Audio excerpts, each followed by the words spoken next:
Alhamdulillah, assalatu wassalamu ala rasulillah, wa ala alihi wa sahbihi wa mawalah. Asyhadu an la ilaha illallah wahdahu la syarikalah, wa asyhadu anna Muhammadan abduhu wa rasuluh. Allahumma rzuqna al-adhana ar-rajihah, wal qula ar-rashidah, wal quluba zakiyah. Allahumma faqihna fid din, wa 'allimna at-ta'wil. Assalamualaikum warahmatullahi wabarakatuh. Ahlan wa sahlan, Besti Quran, selangkah lebih dekat dengan Al-Quran. Kembali kita ke tafsir Al-Jalalain, karya Al-Imam Jalaluddin Al-Mahalli dan Al-Imam Jalaluddin As-Suyuti. Hari ini kita lanjutkan pembahasan surah Al-Qalam, part 3, Al-Qalam ayat 34 hingga 52. Mari kita ke Maktabah Syamilah. Ayat 44. Fadharni. Oke. Fadharni wa man yukadzibu bihadzal hadits sanastadrijuhum min haitsu la ya'lamun.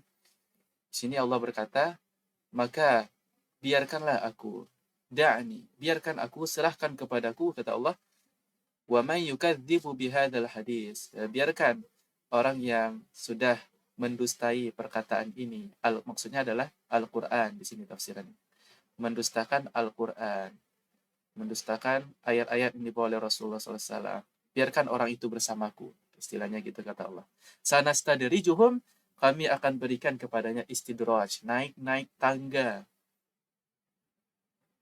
Kemudian kami jatuhkan. Itu maksud dari nastadrijuhum. Kami jatuhkan dari tempat yang tinggi sehingga hancur lebur, patah hati dan pengharapannya, hidupnya hancur semuanya sekali jatuh. Na'khudhuhum qalilan. Kata Allah, maksud dari nastadrijuhum tadi, naikkan mereka ke tangga-tangga kemudian dijatuhkan, kami hukum mereka pelan-pelan. Min haitsu la ya'lamun, dari sisi atau segi yang mereka tidak ketahui. Kita lihat hari ini, kalau ada nih pemerintah atau masyarakat atau siapapun yang zalim, tapi hidupnya enak-enak aja. Nah, ini istidraj. Istidraj, sanastadrijuhum min haitsu la ya'lamun. Allah akan mudahkan dia menuju dusta-dusta dan kemaksiatan serta kezoliman berikutnya. Naik tangga, zolim, korupsi, naik terus nggak apa-apa. Sampai triliunan nggak apa-apa. Allah naikkan terus ke tangga, tapi itulah definisi dari, itulah yang ditafsirkan. Kami akan hukum mereka sedikit, kami akan ambil mereka gitu. Lalu kami hukum mereka sedikit-sedikit. Ya, sedikit-sedikit. Itu bentuk hukuman dari Allah, itu naik tangga dalam kemaksiatan, kezoliman itu tanpa dirasa gitu kan, udah tinggi aja. Min haitsu la ya'lamun. Diambil sedikit-sedikit itu, maksudnya itu bakal diambil besar di akhirnya gitu. Allah ambilnya dikit-dikit aja. Nah, maksudnya itu gimana ya? Dibiarkan oleh Allah Subhanahu wa taala terlebih dahulu, dikit-dikit sampai naik tingkat. Na'khuzuhum qalilan. Ya, paling kalau ditegur oleh Allah mungkin ya nggak berasa gitu.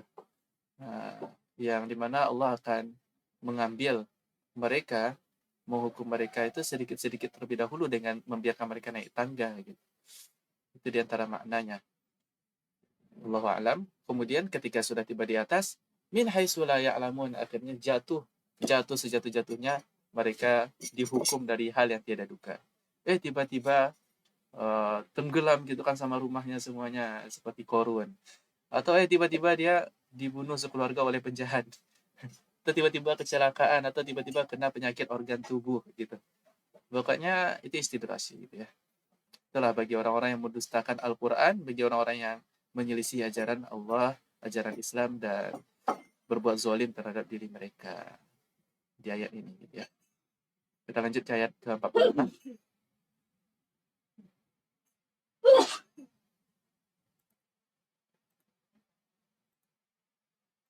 Ayat 45. Wa umli lahum inna kaidi matin.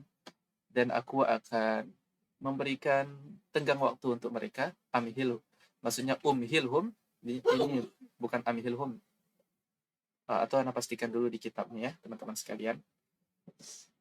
di kitabnya juga tidak ada barisnya teman-teman, bisa jadi amhiluhum, bisa jadi umhiluhum, sepertinya lebih tepatnya umhiluhum. Wa umli lahum, aku memberikan tenggang waktu pada mereka, maksudnya umhiluhum, aku memberikan, umhiluhum itu juga artinya memberikan tenggang waktu atau memberikan waktu lapang untuk mereka, ya bersantailah dulu nggak apa-apa, tunggu aja. Inna kaidi matin, sesungguhnya tipu dayaku sangatlah agung, sangatlah kokoh, sangatlah terencana dan begitu sempurna. Ya Allah itu ketika membiarkan orang-orang maksiat atau orang-orang zalim terus bermaksiat dengan santai, para orang-orang yang punya wewenang dan kekuasaan, mereka terus dalam kekuasaan mereka dengan kezaliman terus naik itu istilahnya imla, umli lahum atau imhal gitu ya. Ya pelan-pelan, sementara Allah sudah merencanakan hal yang besar. Sungguh tipu daya Allah. Allah membuat mereka tertipu dalam kondisi itu sudah tipu daya. Kemudian Allah sudah merancang untuk mereka kejutan gitu ya, kejutan yang hebat. Jadi kita ingin menunggu nih apa nih kejutan-kejutan Allah bagi Netanyahu gitu ya. Apa kejutan-kejutan Allah bagi orang-orang Israel atau bagi pemimpin-pemimpin yang zalim atau bagi orang-orang Muslim yang zalim terhadap diri mereka, itu bisa jadi mereka dapat istidraj dan mereka bakal mendapatkan desain tipu daya dari Allah yang akhirannya adalah hukuman. Di sini kata Allah, kaidi matin, tipu dayaku kokoh, gitu, syadidun, sangat agung, berat, la yutaq, enggak bisa dihadapi. Nah, ini bahaya sekali nih teman-teman. Kita mesti segera sadar ketika kita salah. Kita berdoa kepada Allah supaya hati kita ini hassas. Hati kita ini sensitif gitu ya. Jangan sampai kita diistidraj seperti orang-orang Quraisy yang ini dalam ayat ini gitu ya. Diistidraj oleh Allah karena mereka merasa lebih istimewa daripada orang-orang yang taat kepada Allah dan mereka mengingkari Al-Qur'an. Nah, itu diimhal oleh Allah. Kalau di akhir zaman ini kalau ada orang yang seperti itu juga gitu. Udah diingatkan tentang ajaran Islam, Al-Qur'an, mereka mengingkari Al-Qur'an, mereka mengingkari ajaran Rasulullah SAW, mengingkari ajaran Allah, mengingkari apa yang disampaikan oleh ulama sebagaimana dari Rasulullah SAW, maka bisa jadi mereka kena istidraj atau imhal ini. Dan tipu daya Allah sungguh itu sangat kokoh dan berat. Kita lanjut ke ayat yang berikutnya. Ayat ke-46. Am tas'aluhum ajran fahum mim maghramin muthqalun. Nah, di sini kata Allah, ini sebuah pesan untuk kita para pendakwah ya. Kepada Nabi Allah berkata, atau wahai Muhammad, bahkan atas aluhum, apakah engkau meminta kepada mereka, menanyai mereka, meminta mereka, ala tablighi risalah, atas penyampaian risalah dari engkau, ajron, balasan yang baik. Wahai Muhammad, atau engkau sebenarnya, apakah engkau ada gitu, terlintas dalam pikiranmu, engkau itu bakal meminta mereka balasan yang baik dengan menyampaikan risalah. Maka ketahuilah, wahai Muhammad, fahum mim maghramim musqalun. Maka mereka, orang-orang kafir Quraisy itu, dari maghram, beban dosa, mimma yu'tunakahu, dari hal-hal yang telah mereka berikan untukmu, wahai Muhammad, dari apa yang mereka beri kepadamu, wahai Muhammad, itu dosa-dosa, jadi beban dosa-dosa, beban dosa-dosa dari apa yang mereka berikan kepadamu, wahai Muhammad. Musqalun, mereka itu sudah berat sendiri oleh dosa-dosa mereka. Fala yu'minuna lidzalik, sehingga jangankan memberikan balasan kepadamu, wahai Muhammad, mereka sendiri nggak beriman gitu untuk hal yang engkau sampaikan. Mereka pun tidak beriman kepada Al-Quran, kepada apa yang kau bawa gitu. Kata Allah, kalau kita berdakwah, ya udah kita nggak usah berharap kepada orang-orang kafir Quraisy itu, karena mereka pun, kita nggak usah berharap sampai mereka itu memandang yang kita bawa itu adalah kebaikan. Kita nggak perlu berharap kepada orang yang kita dakwahi dan kemudian mereka flexing dan malah mendustakan seperti orang kafir Quraisy ini. Kita nggak perlu berharap dapat balasan dari mereka, karena mereka sendiri karena dosa-dosa yang mereka lakukan gitu, baik terhadap kita ataupun pendakwah lain atau terhadap Allah Subhanahu wa taala itu sudah membuat mereka diberatkan, berat sendiri. Mereka nggak beriman sehingga mereka nggak bisa beriman lagi terhadap apa yang kita bawa. Maka ada sebuah kaidah al-ajru yaqa'u bi mujarradid da'wah. Pahala itu dari Allah. Pahala dari Allah itu sudah otomatis tertulis dan ada itu cukup dengan seruan kita wala yatawaqqafu 'ala istijabah. Dengan kita menyeru itu sudah cukup, dapat pahala itu sudah tercatat pahala itu dan tidak tergantung kepada penerimaan dari objek dakwah kita, dari orang yang kita dakwahi. Maka kata Allah ini seolah Allah ini berkata kepada Nabi Muhammad tapi sebenarnya menyinggung orang-orang kafir Quraisy. Ya. Wahai Muhammad, kamu minta atau engkau wahai Muhammad meminta balasan kepada orang-orang Quraisy itu ala tablighi risalah, atas risalah penyampaian risalah engkau mengorbankan waktu, mengorbankan apa mungkin sampai berdarah-darah gitu ya dalam perang, sampai begitu letih dan lelah gitu, tapi tetap cinta kepada umat. Apakah engkau berharap dapatkan pahala? Tapi maka ketahuilah wahai Muhammad, mereka karena dosa mereka terhadap dirimu saja gitu. Dosa mereka terhadap risalah ini, dosa mereka terhadap agama ini, itu mereka udah diberatkan. Alih-alih mereka memberikan balasan baik untukmu berupa ajar gitu ya. Memberikan ajar itu artinya balasan baik. Alih-alih mereka memberikan balasan baik kepadamu yaitu ajar, mereka saja tidak beriman, gak sanggup lagi beriman karena beban dosa. Maka di sini teman-teman boleh kita ketahui, dosa yang besar itu menghalangi kita dari ketaatan. Dosa itu memberatkan kita. Setiap dosa kecil besar itu akan berperan mengikat tubuh-tubuh kita untuk senantiasa berada dalam kezaliman dan keburukan. Maka jika sebisa mungkin kita meninggalkannya, itu adalah hal yang baik. Kita akan semakin ringan menuju Allah Subhanahu wa taala.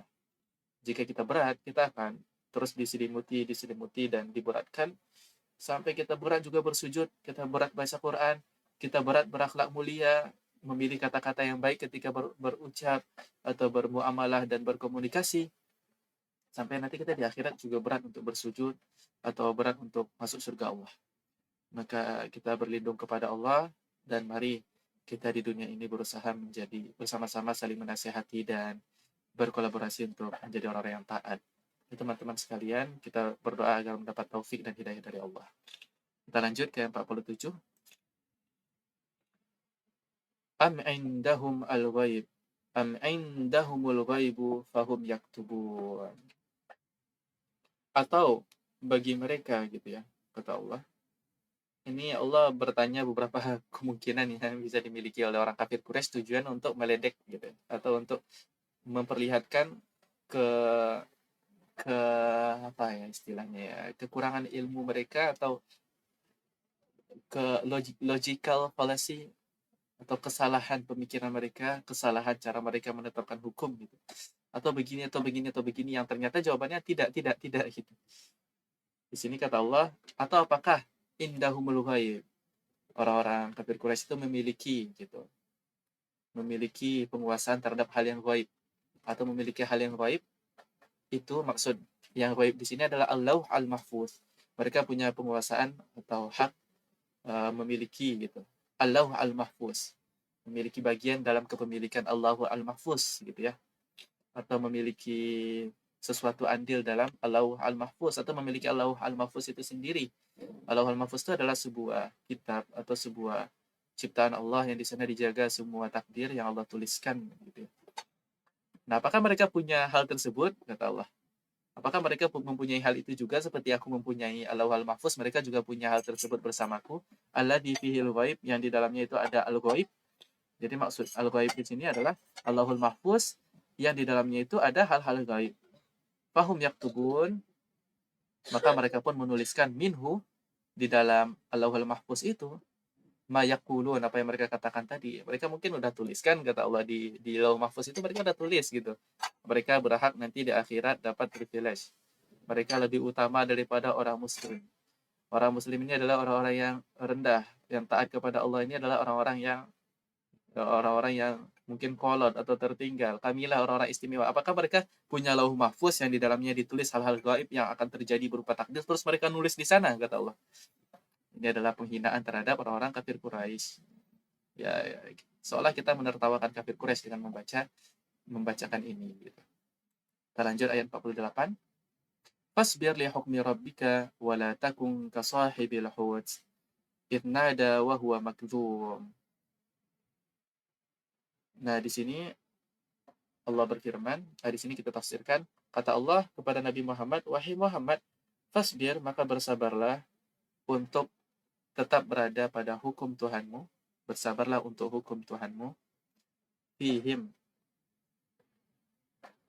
yaitu untuk senantiasa berada di antara orang kafir Quraisy itu, bersabarlah untuk memenuhi takdir dari Allah ini, bima yasha, sesuai dengan apa yang Allah kehendaki, wala takun kasahibil hud, dan janganlah engkau menjadi serupa seperti sahib al-hud, itu maksudnya adalah Nabi Yunus. Sahib al-hud seperti orang yang berada dalam perut ikan.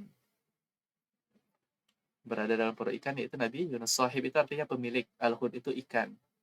Nah, kalau dalam kisah itu ikan paus, yaitu orang yang memiliki ikan paus, maksudnya orang yang punya cerita khusus dengan ikan paus, maksudnya Nabi Yunus. Fit dojar, dalam hal ketidaksabaran, wal ajalah, dan ketergesa-gesaan, wa huwa Yunus alaihissalam. Dan beliau adalah sahibul hud, itu adalah Nabi Yunus alaihissalam. Idnada, di mana dia menyeru kepada Tuhannya, da'a rabbahu, isnada, di mana ia menyeru, nada da'a rabbahu, berdoa kepada Tuhannya, wa huwa makdum, jadi berdoa kepada Allah, wa huwa makdum, dan dia dalam kondisi sedang marah, mamlu'un ghamman fi batnil hud.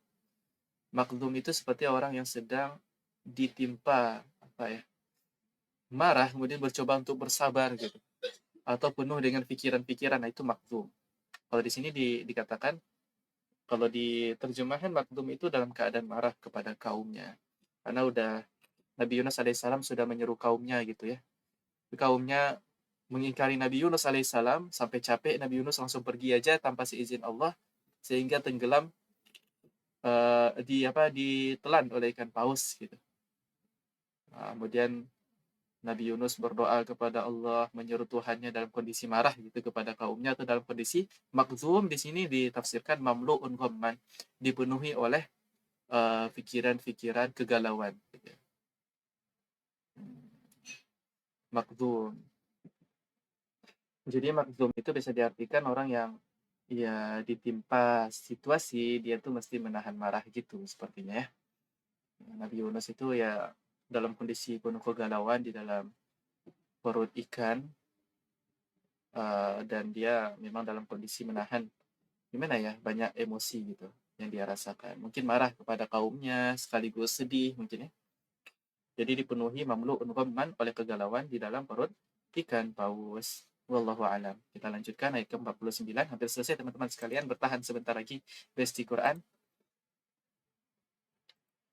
Ayat berikutnya.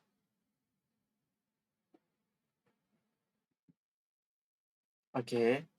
Fasbir li hukmi rabbika wa huwa wa la takun ka sahibil hut idh nada wa huwa makdhum. Kata Allah, wahai Muhammad, maka bersabarlah untuk terus mempertahankan kebaikan atau berada dalam hukum Tuhanmu. Bersabarlah untuk hukum Tuhanmu, gitu ya, untuk berada dalam hukum Tuhanmu, yaitu takdir untuk senantiasa bertahan dalam orang-orang Quraisy, bima yasha, dengan apa yang Allah kehendaki, wala takun kasahibil hud, janganlah engkau menjadi seperti serupa pemilik ikan paus, maksudnya Nabi Yunus yang ditelan oleh ikan paus, yang dimana beliau menyeru kepada Allah dalam kondisi dipenuhi oleh emosi mungkin yang beliau tahan, kegalauan, kemarahan kepada kaumnya, dan juga mungkin kesedihan yang beliau rasakan. Ayat berikutnya, laula an tadarakahu, jikalah tidak mendapatinya, ni'matun mir rabbika, nikmat dari Tuhanmu. Kita baca dari buku teman-teman, karena Anda barusan ngecek ya dari aplikasi yang lain atau website online lain juga terputus seperti ini. Laula an tadarakahu, di sini tafsirannya adrakahu, jikalau tidak mendapatinya, jikalau tidak adrakahu, mendapati dirinya, ni'matun, nikmat, di sini tafsirnya rahmatun, rahmat, kasih sayang Allah. Jadi nikmatnya berupa kasih sayang Allah, min rabbihi dari Tuhannya, maksudnya Nabi Yunus alaihissalam dari Tuhannya, lanubida maka niscaya ia akan terlempar min batnil hut dari perut ikan itu, dari perut ikan paus, bil aro di tandus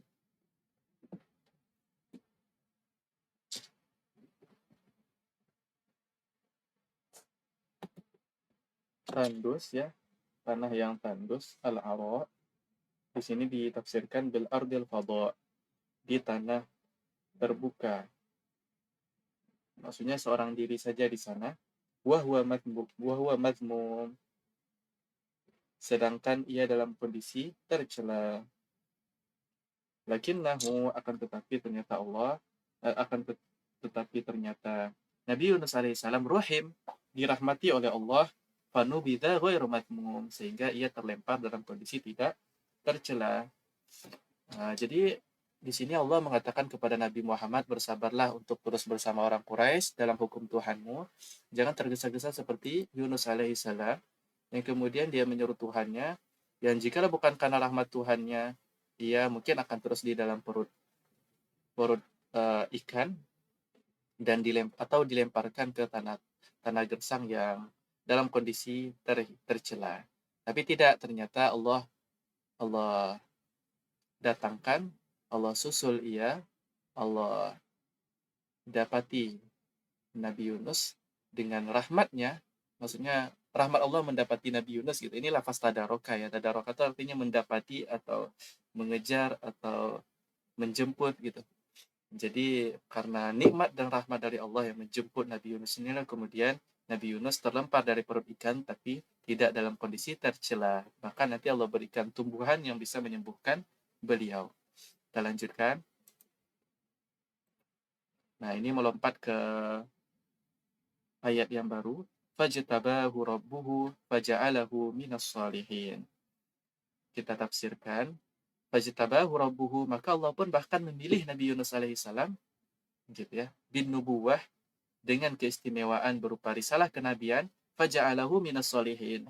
Maka Allah jadikan ia, yaitu Nabi Yunus alaihissalam yang sebelumnya melarikan diri dari yang telah Allah inginkan gitu ya. Kemudian ia menyesal, berzikir kepada Allah, dan kemudian dilemparkan ke sebuah tempat terbuka atau tanah yang gersang. Al-fadha itu artinya tempat terbuka, tanah gersang yang tidak ada tumbuh-tumbuhan gitu.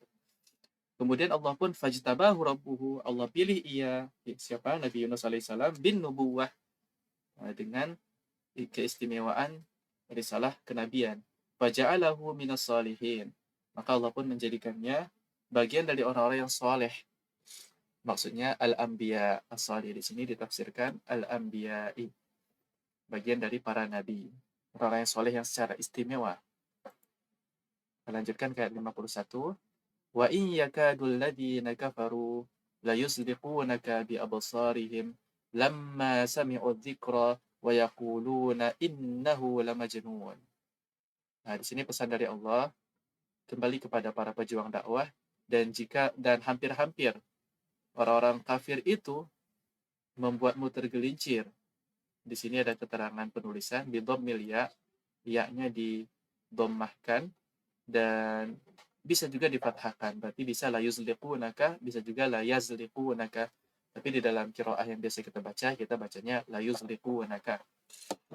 Qiraah Hafs dari Asim yang biasa kita baca la yuzliqunaka, artinya membuat engkau terpeleset atau membuat engkau tergelincir dari kebenaran, bi absarihim, dengan pandangan-pandangan mereka, yang zuruna ilaika, dengan pandangan-pandangan mata mereka. Sini ditafsirkan yang zuruna ilaika nadharan syadidan, mereka melihatmu dengan penglihatan yang tidak enak gitu, penglihatan yang kaku dan keras. Yakadu an yasra'aka, seakan-akan mereka ingin hampir-hampir membantingmu atau ingin menjatuhkanmu. Yasra'aka, ingin membuatmu terbanting atau terjatuh. Wa yusqitaka, dan menjatuhkanmu min makanika, dari tempatmu.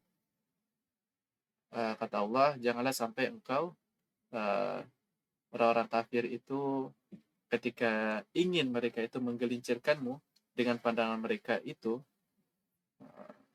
orang kafir itu saking usahanya begitu besar untuk ingin menjatuhkan Rasulullah SAW, dari pandangan mereka sudah terlihat mereka itu ingin menghancurkan Nabi, benci kepada Nabi.